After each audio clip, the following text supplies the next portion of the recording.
Hello students, कैसे हैं आप। एक बार फिर आपका परवेज फिजिक्स क्लासेस में वेलकम है। लास्ट लेक्चर में हम लोग इलेक्ट्रिक फील्ड शुरू किया था, स्टार्ट किया था इलेक्ट्रिक फील्ड और उसका इंट्रोडक्शन दिया था कि इलेक्ट्रिक फील्ड क्या है, इलेक्ट्रिक फील्ड का मेजरमेंट कैसे करेंगे किसी पॉइंट पर। और जहाँ लेक्चर फिनिश किया था मुझे याद है कि वहाँ पर मैंने इलेक्ट्रिक फील्ड इंटेंसिटी के डायरेक्शन की चर्चा की थी। बताया था कि अगर कोई पॉजिटिव चार्ज है और इस पॉजिटिव चार्ज से r डिस्टेंस पर इस p पॉइंट पर फील्ड क्या होगा, तो इस पॉजिटिव चार्ज के कारण p पॉइंट पर फील्ड ऐसे बाहर की तरफ होगा, जिसको हम लोग रेडियली आउटवर्ड कहेंगे।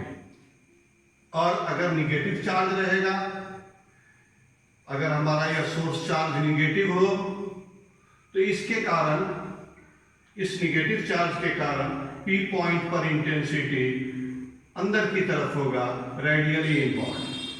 ये हम लोग लास्ट लेक्चर में पढ़े थे।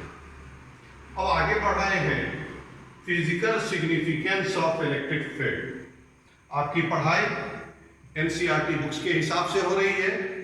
आज आप एनसीईआरटी के पेज नंबर 20 पर इस टॉपिक को देख सकते हैं, physical significance of electric field 1.8.2 page 20 NCERT. आइए, physical significance of electric field में 2 पॉइंट्स हम आपको देंगे और यह समझाने की कोशिश करेंगे कि इलेक्ट्रिक फील्ड का क्या फिजिकल सिग्निफिकेंस है, क्या भौतिक महत्व है। तो ये फर्स्ट पॉइंट देखिए, from the knowledge of electric field, from the knowledge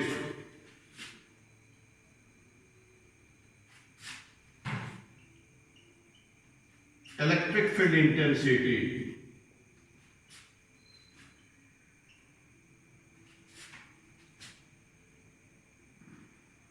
at any point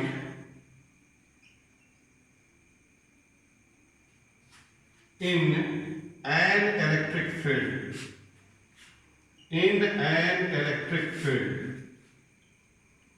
we can easily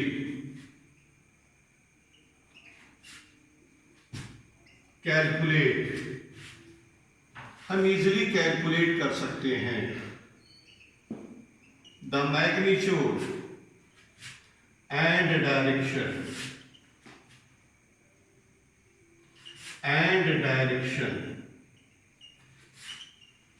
of the force acting on a charge Q0 placed at that point।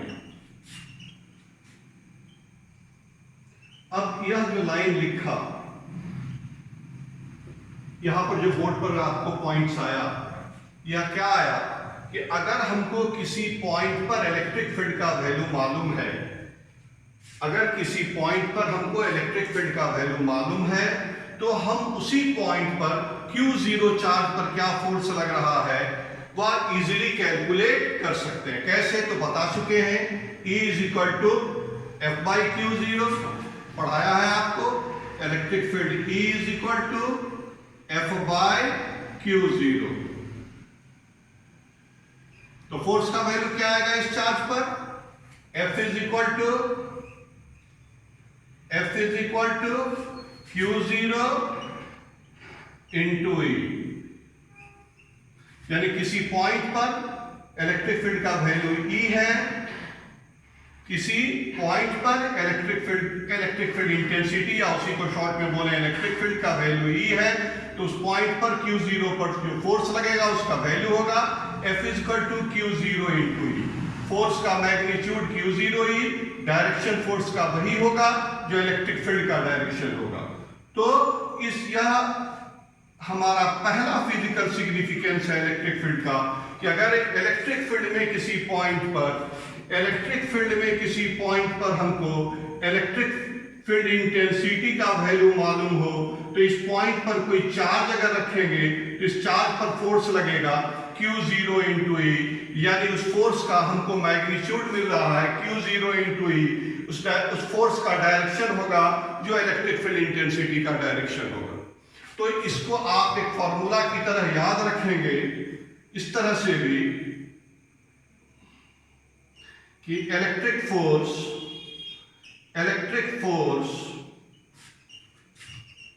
Equal to charge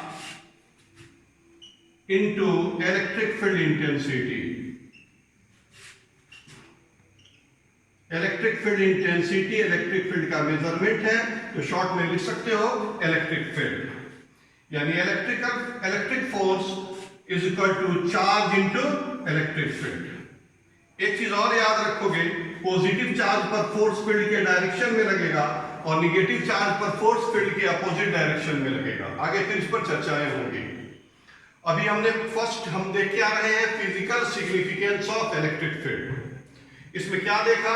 from the knowledge of electric field intensity at any point in an electric field, किसी point पर हमको electric field का value मालूम रहे, knowledge है, ज्ञान है, तो हम इजिली कैलकुलेट कर सकते हैं उसी पॉइंट पर अगर चार्ज Q0 रखा हो तो उस पर क्या फोर्स लगेगा। अब थोड़ा सा आगे बढ़ते हैं इसके सेकंड पॉइंट की ओर। अब सेकंड पॉइंट देखो, काफी इंटरेस्टिंग है। The electric field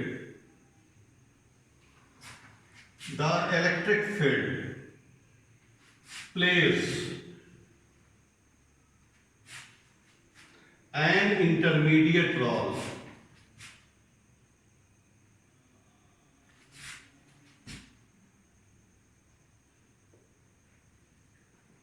in the force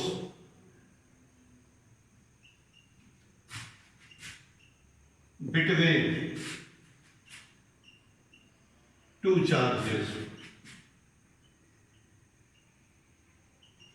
क्या लिखा? The electric field plays an intermediate role in the forces between two charges। अब इस बात को समझने की कोशिश करना है। एक लाइन लिख रहे हैं, सारा चीज इस लाइन में क्लियर हो जाएगा। देखो, इलेक्ट्रिक फील्ड,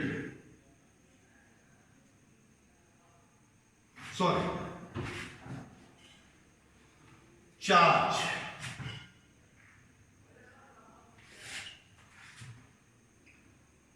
इलेक्ट्रिक फील्ड,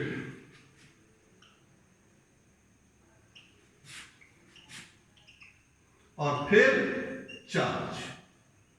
अब गौर से देखो हमने क्या लिखा। पहले चार्ज का फोर्स, पहले चार्ज का इलेक्ट्रिक फील्ड दूसरे चार्ज पर फोर्स अप्लाई करता है। पहले चार्ज का इलेक्ट्रिक फील्ड दूसरे चार्ज पर फोर्स अप्लाई करता है। अब उल्टा आ जाओ, दूसरे चार्ज का इलेक्ट्रिक फील्ड भी पहले चार्ज पर फोर्स अप्लाई करेगा। यानी यह इलेक्ट्रिक फील्ड दो चार्ज के बीच लग रहे फोर्स के लिए इंटरमीडिएट रोल अदा करता है, इंटरमीडिएट रोल प्ले करता है, मध्यांतर का रोल प्ले करता है। पहले चार्ज का इलेक्ट्रिक फील्ड दूसरे चार्ज पर फोर्स एक्सर्ट करेगा, तो दूसरे चार्ज का इलेक्ट्रिक फील्ड भी पहले चार्ज पर फोर्स एक्सर्ट करेगा। यह हमारा सेकंड सिग्निफिकेंस हुआ इलेक्ट्रिक फील्ड का।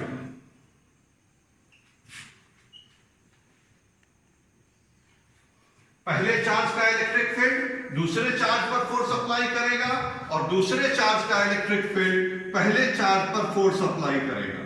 The electric field of first charge, लिख भी दे रहे हैं इस बात को, of first charge exert a force on second charge and vice versa। का मतलब सेकेंड चार्ज का इलेक्ट्रिक फील्ड पहले चार्ज पर फोर्स, एंड वाइस वर्सा। इस तरह से अभी हम लोगों ने इलेक्ट्रिक फील्ड के सिग्निफिकेंस को देखा। बोर्ड में यह क्वेश्चन पूछ सकता है कि what is the significance of electric field. तो यह 2 पॉइंट आप लिख देंगे, सफिशिएंट आंसर होगा कि इलेक्ट्रिक फील्ड का फिजिकल सिग्निफिकेंस क्या है। अब हम लोग किसी पॉइंट चार्ज की वजह से, due to a point charge, किसी पॉइंट पर हम लोग इलेक्ट्रिक फील्ड इंटेंसिटी का वैल्यू कैलकुलेट कर रहे हैं। तो चलें अब आगे। अब हम लोग अगले टॉपिक्स, इसी में इलेक्ट्रिक फील्ड में ही अगले टॉपिक को देख रहे हैं, electric field intensity at a point due to a point charge. गौर से देखो इस फिगर में,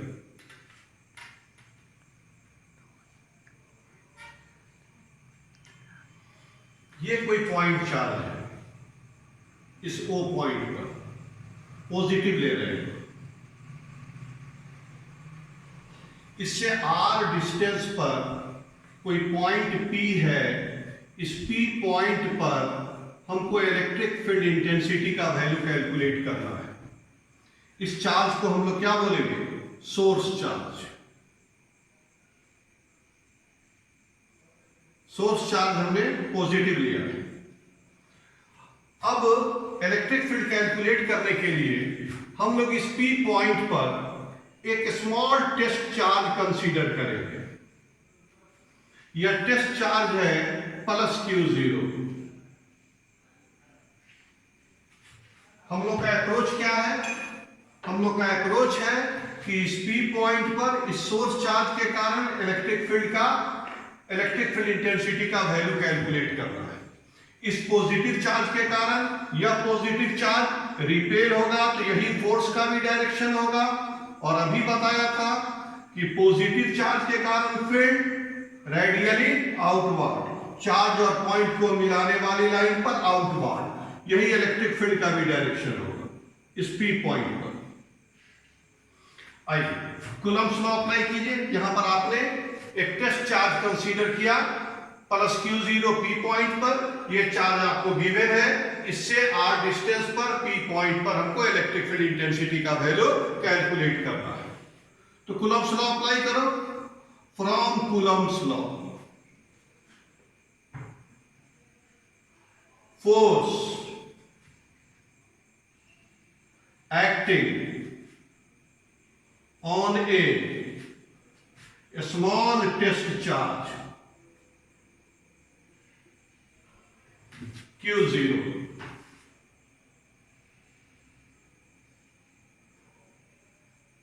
due to the source charge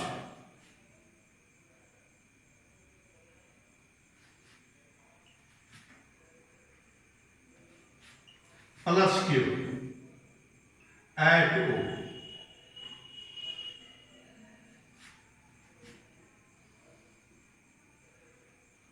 eight point. फिर से एक बार, कूलम्ब्स लॉ से हम क्या कैलकुलेट कर रहे हैं? Force acting on a small test charge Q0 कहां पर है? At point P, at point P due to the source charge plus Q at O। चलो फोर्स का वैल्यू लिखो।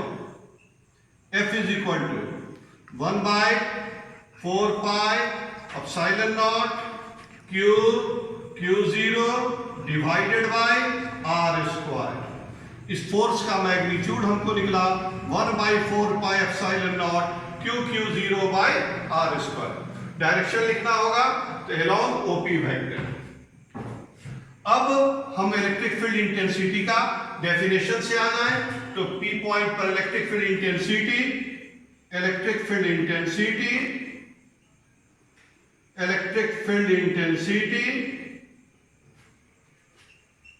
at point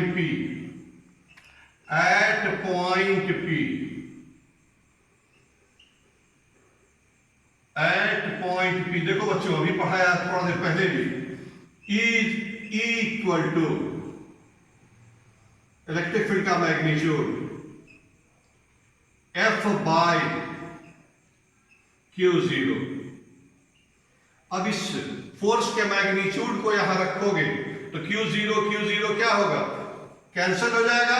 तो डायरेक्ट वैल्यू देख लो, तो इस P पॉइंट पर इलेक्ट्रिक फील्ड का वैल्यू निकल गया, इलेक्ट्रिक फील्ड का मैग्नीट्यूड निकल गया 1/4πε0 Q by R square, 1/4πε0 Q by R square, यही इस P पॉइंट पर इलेक्ट्रिक फील्ड का मैग्नीट्यूड होगा।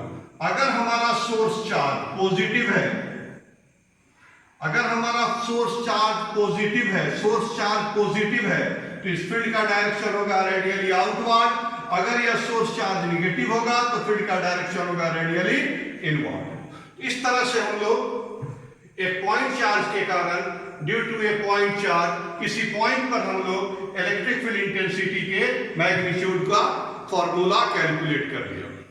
अब बहुत सारा पॉइंट चार्ज अगर रहेगा तो वही जैसे कूलम्ब्स लॉ में अप्लाई किए थे, प्रिंसिपल ऑफ सुपरपोजिशन, उसी तरह प्रिंसिपल ऑफ सुपरपोजिशन अप्लाई करके हम लोग बहुत सारे ग्रुप ऑफ पॉइंट चार्ज की वजह से इलेक्ट्रिक फील्ड के रिजल्टेंट वैल्यू को हम लोग कैलकुलेट करेंगे, जो हम लोग अब शुरू करने जा रहे हैं। तो नेक्स्ट टॉपिक हम लोग का है electric field intensity at a point due to a group of point charges. इसी को एनसीईआरटी में पेज नंबर 19 पर दिया है, electric field due to a system of point charges. इस टॉपिक को हम लोग इस तरह से भी कहेंगे, principle of superposition of electric field.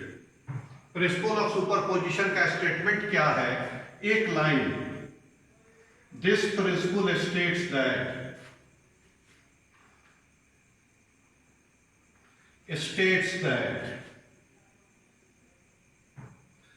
the resultant electric field intensity,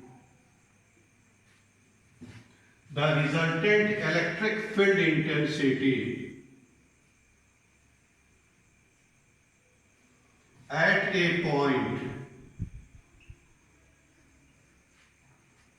due to a group of point charges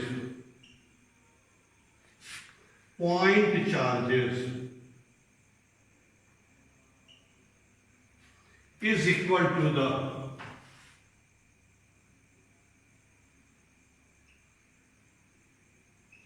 vector sum of the electric field intensity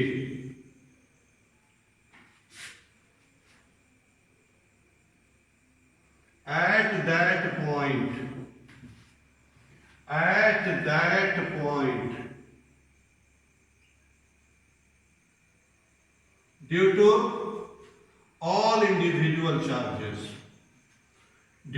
all individual charges,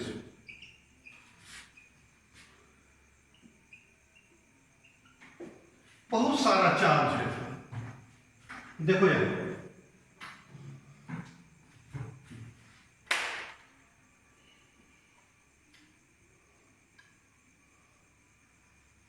इस डायग्राम में 3-4 चार्ज हम दिखा रहे हैं।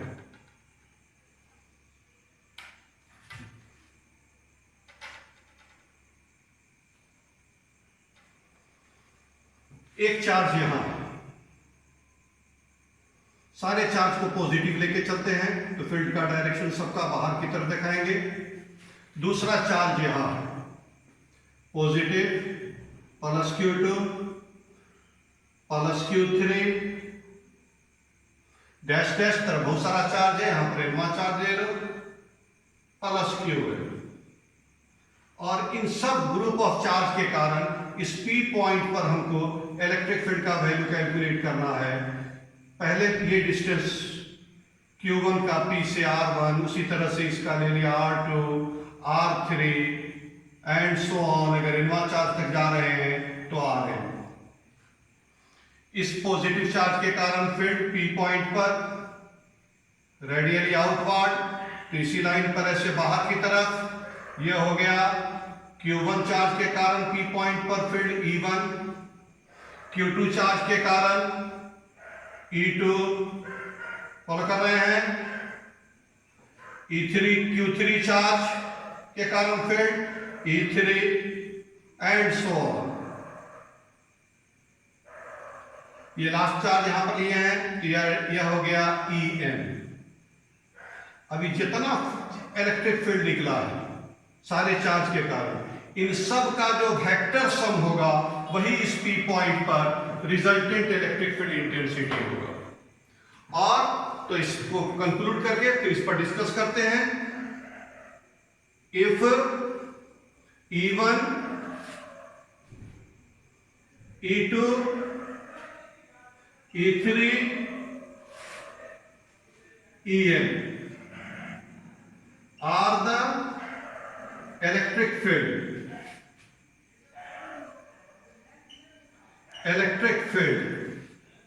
intensity at point P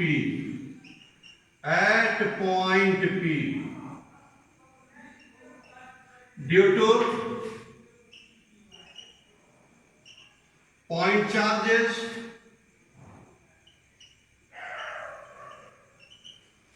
plus Q1 plus Q2 dash dash plus Qn respectively, then resultant electric field intensity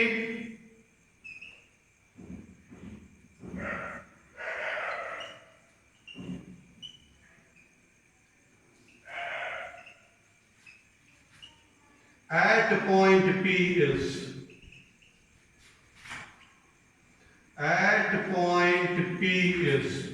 अब पढ़ो statement क्या लिखा है। रिजल्टेंट इंटेंसिटी क्या होगा, तो vector sum of the electric field intensity at point P due to all individual charges. इन individual charges के कारण जो इंटेंसिटी है इनके वेक्टर सम के इक्वल होगा, यानी intensity at point P equal to E1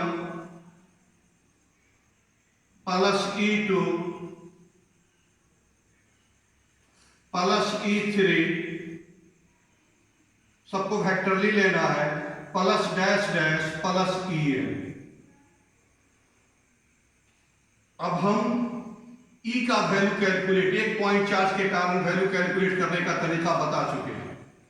सारे को वेक्टर फॉर्म में लाओ और वेक्टर के एडिशन से E1, E2, E3 का मैग्नीट्यूड निकालो, वेक्टर फॉर्म में लिखो और वेक्टर के हेल्प से, वेक्टर के एडिशन के हेल्प से इसका हम लोग मैग्नीट्यूड और डायरेक्शन, रिजल्टेंट इंटेंसिटी का मैग्नीट्यूड और डायरेक्शन हम लोग कैलकुलेट कर सकते हैं।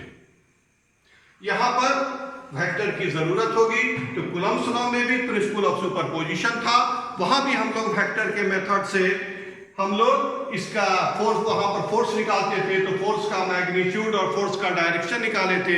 ठीक उसी तरह से यहां पर हम लोग electric field, resultant electric field का मैग्नीट्यूड और डायरेक्शन वेक्टर के एडिशन के हेल्प से कैलकुलेट कर सकते हैं। इस तरह से हम लोग आज जो पढ़ रहे हैं अभी उसमें एक पॉइंट चार्ज के कारण इलेक्ट्रिक फील्ड निकाले और फिर ग्रुप ऑफ पॉइंट चार्ज के कारण इलेक्ट्रिक फील्ड कैसे कैलकुलेट करेंगे यह हम लोगों ने पढ़ा। अब इस पर हम लोग न्यूमेरिकल्स देखेंगे। एनसीईआरटी का पेज 18, पेज 19 और पेज 20, 18, 19, 20 इसको अगर आप खोलेंगे तो पिछला लेक्चर, लास्ट लेक्चर और अभी का लेक्चर दोनों मिला करके थ्योरी हमारी कंप्लीट हो जा रही है। अब इस पर हम लोग कुछ क्या क्वेश्चन किया जाए, चलिए शुरू करते हैं। देखो अभी हम लोग प्रिंसिपल ऑफ सुपरपोजिशन को फिनिश किया और एक प्रॉब्लम भी बोर्ड पर दे दिया है। यहां पर एक बार और गौर से देखो, अगर दो ही चार्ज रहे Q1 और Q2,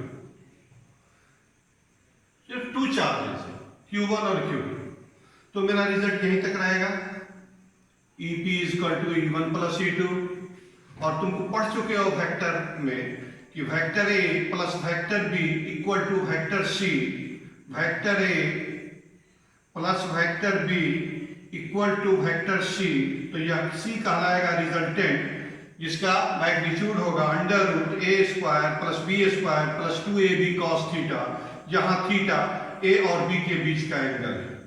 उसी तरह से अगर हमको सिर्फ दो ही चार्ज की पर क्वेश्चन रहे तो आ जाएगा इस तरह से E1 plus E2।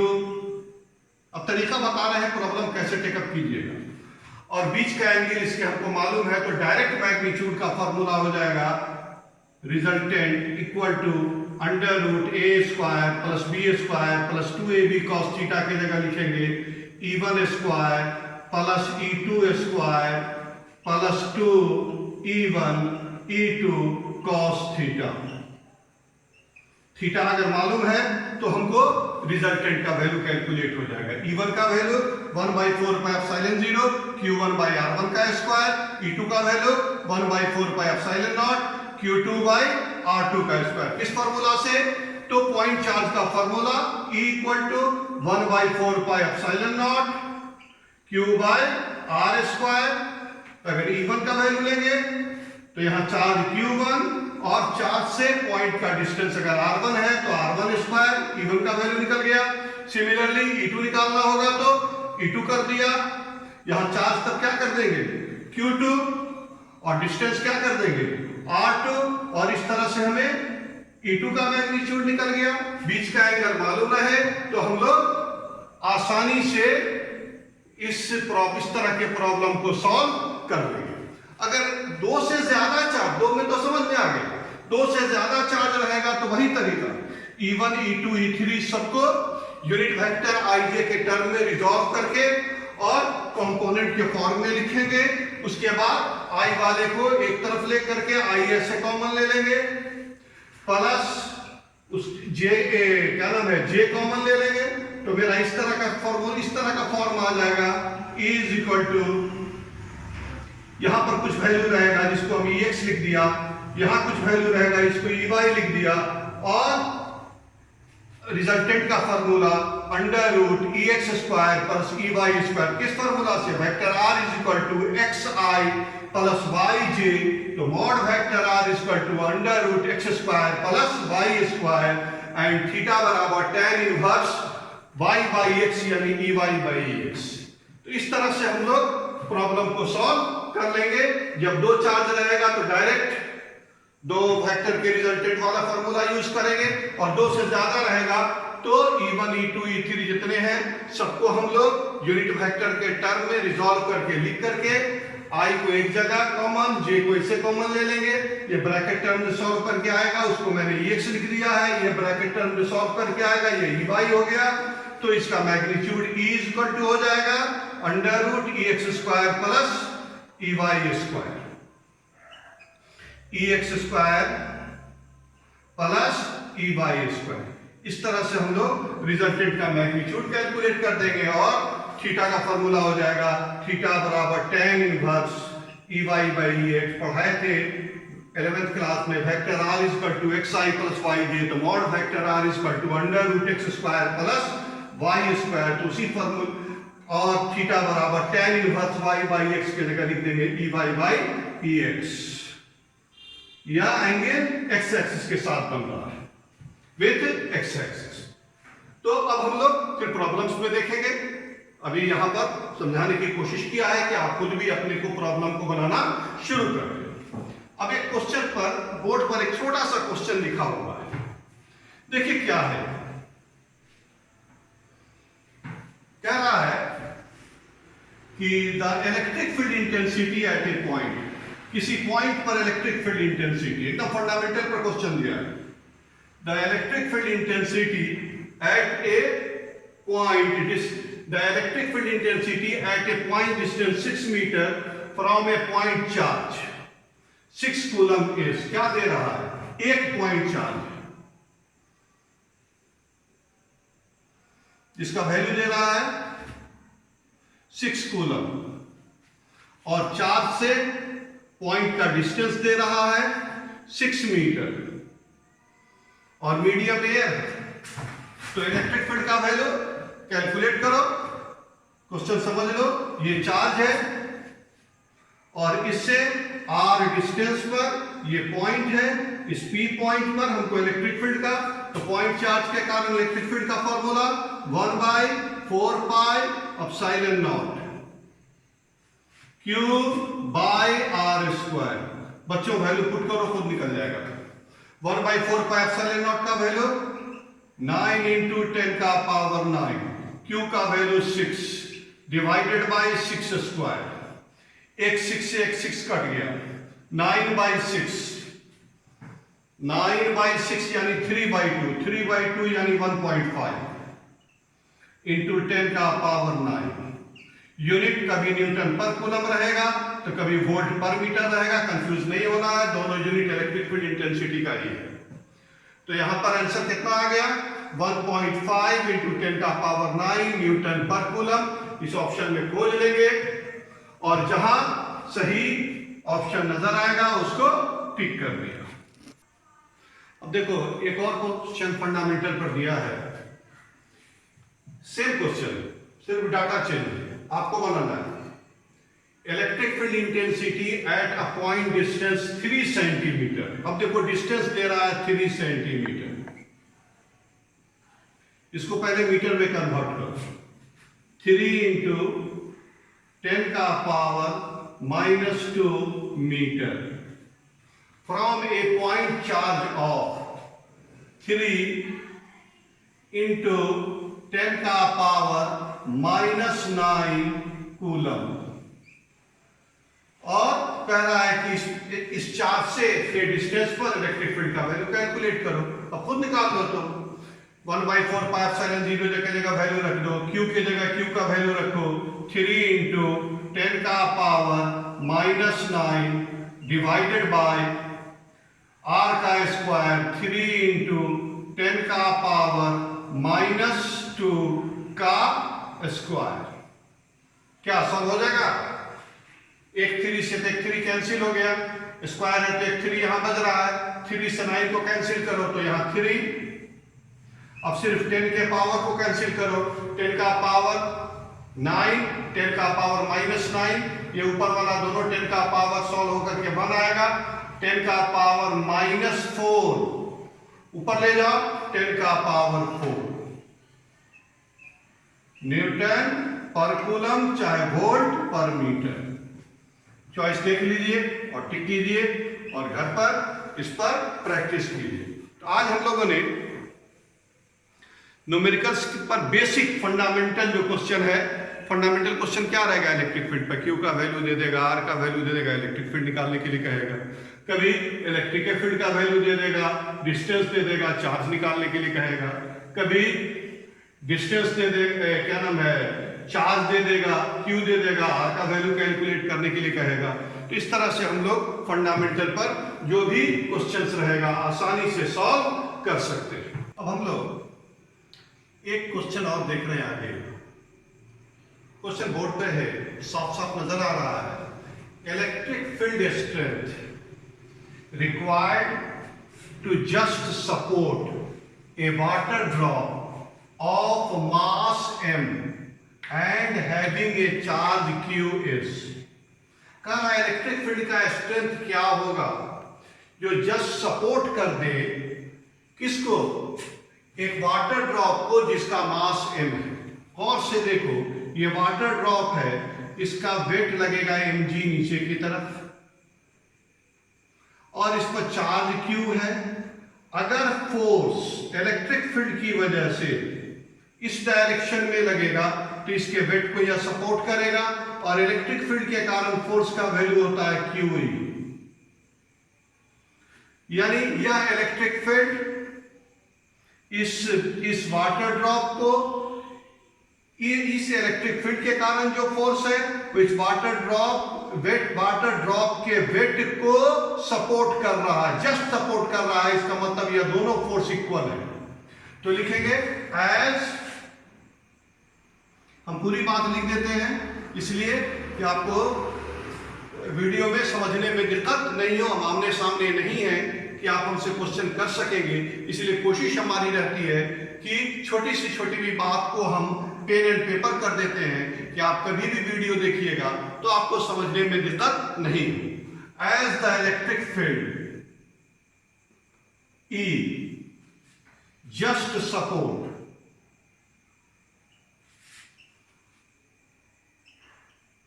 the water drop,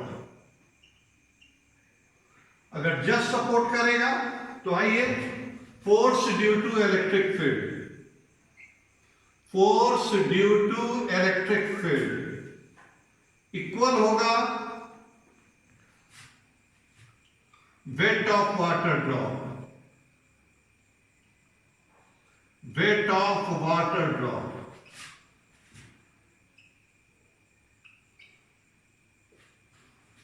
as the electric field E just support the water drop, therefore ये दोनों फोर्स को हम क्या कर दिया, इक्वल कर दिया।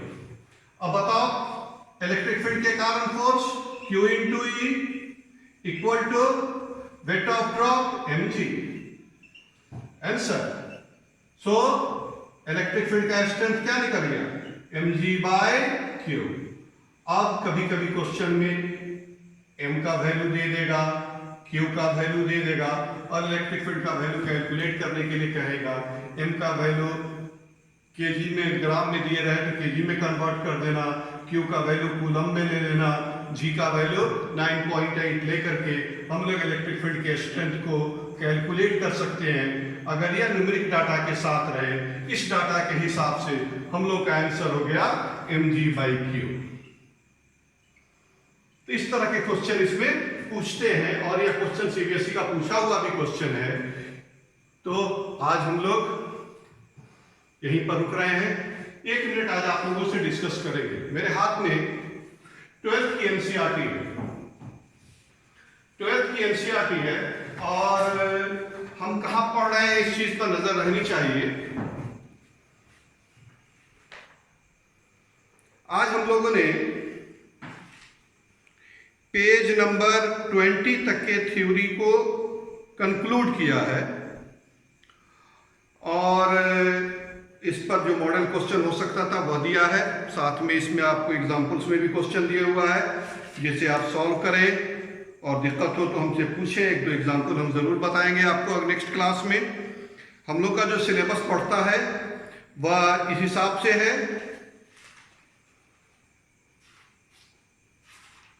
जानना जरूरी है कि सिलेबस क्या है। तो इंट्रोडक्शन, इंट्रोडक्शन के बाद चार्ज, चार्ज के बाद conductor insulator, charging by induction, basic properties of electric charge, यहां तक हम लोग क्लासरूम में पढ़ेंगे। यहां के बाद हमने जो शुरू किया है वीडियो क्लासेस आपको देने के लिए वह कूलम्ब्स लॉ से शुरू किया है, कूलम्ब्स लॉ। उसके बाद फोर्स बिटवीन मल्टीपल चार्जेस, जिसको हम principal of superposition of electrostatic force कह के पढ़ाया था। उसके बाद शुरू हुआ इलेक्ट्रिक फील्ड। इलेक्ट्रिक फील्ड में हम लोगों ने 2-3 टॉपिक को ख़त्म किया है। एक 1.8 पेज नंबर 18 पर इलेक्ट्रिक फील्ड, उसके बाद electric field due to a system of charges, जिसको हमने पढ़ाया है electric field intensity at a point due to a group of point charges और physical significance of electric field. अब हम लोग को इस पर क्वेश्चंस बनाना है। इसके आगे जो टॉपिक है वह है बच्चे इलेक्ट्रिक फील्ड लाइंस और इलेक्ट्रिक फ्लक्स, और उसके आगे टॉपिक है इलेक्ट्रिक डाइपोल। हम लोग इलेक्ट्रिक फ्लक्स का जरूरत पड़ती है गॉसेस लॉ में, और गॉसेस लॉ जो हमारा है वह है पेज नंबर 33 पर। तो हम लोग electric field lines, electric flux और गॉसेस लॉ को एक साथ लेकर चलेंगे और इसमें थ्योरी में हम लोग इसके बाद, इस पर पहले भी न्यूमेरिकल्स होगा 1-2 क्लास, और उसके बाद तब शुरू करेंगे इलेक्ट्रिक डाइपोल। इलेक्ट्रिक डाइपोल में एक्सियल पोजीशन पर डाइपोल पहले क्या है वो पढ़ेंगे, उसके बाद ई एक्सियल, ई इक्वेटोरियल, यह सब आपकी बुक्स में है, पेज नंबर 27, 28 यह सब देखेंगे तो आपको नजर आएगा जो हम लोग को आगे पढ़ना है। तो आज हम लोग अपनी पढ़ाई को यहीं पर रोक रहे हैं और अगला 1 या 2 लेक्चर और इस पर न्यूमेरिकल्स को देख करके तब शुरू करेंगे इलेक्ट्रिक डाइपोल। ये जो पढ़ाई है कल की और आज की, ये इलेक्ट्रिक फील्ड को पूरा आप घर पर देखें। कहीं पर अगर ऐसा लगे कि समझने में दिक्कत हो रही है तो आप कमेंट बॉक्स में हमको बोलें, और बहुत सारे लड़के कमेंट बॉक्स में अपनी बात बोले हैं, मुझे बहुत अच्छा लगा है और मैंने कोशिश किया है कि उनकी बात को जहां तक हो सके हम सॉल्व करते हुए आगे बढ़ें। तो आप भी अगर कमेंट बॉक्स में चाहें तो अगर आपको कहीं पर दिक्कत हो रही हो तो आप कमेंट बॉक्स में साफ साफ हमको लिख करके बता सकते हैं कि सर ऐसे हमको कर दीजिए, तो हम उसको देखेंगे और जरूर आपकी बात को हम अप्लाई यहां करेंगे। आज के लिए यहीं तक रहने देते हैं। एक बार और ये वीडियो लगभग आपको 40-42 मिनट का होगा मेरे हिसाब से, अभी तो देखे नहीं है, लेकिन और हमारे एक स्टूडेंट्स ने कहा था कि सर कम से कम 1 घंटा का वीडियो, 1 घंटा का वीडियो देने में कोई दिक्कत नहीं है, लेकिन थोड़ा सा उबाऊ हो जाता है, इसलिए 45 मिनट 50 मिनट तक का ही वीडियो हम लोग देखते हुए चले। यह ज़रूर है कि वीडियो की फ्रीक्वेंसी को हम आगे चल के बढ़ा देंगे। अभी रमज़ान की वजह से एक दिन अल्टरनेट करके दे रहे हैं, और रमज़ान के बाद हो सकता है कि आपको रोज़ वीडियो मिलने लगे, इसलिए परेशान नहीं होना है। और थैंक्स आज के लिए। एक बार फिर हम बोलेंगे कि हमारे इस चैनल परवेज फिजिक्स क्लासेस को आप ज़रूर सब्सक्राइब करें और पूरी पढ़ाई को कूलम्ब्स लॉ से, वीडियो आपको मिला है कूलम्ब्स लॉ से, अभी तक के पढ़ाई को सिस्टम में देखते हुए जाइए तो आपको, और सामने एनसीईआरटी रखिए तो आपको समझ में आएगा कि पूरा एक सिस्टम में पढ़ाई चल रही है। चलिए थैंक्स।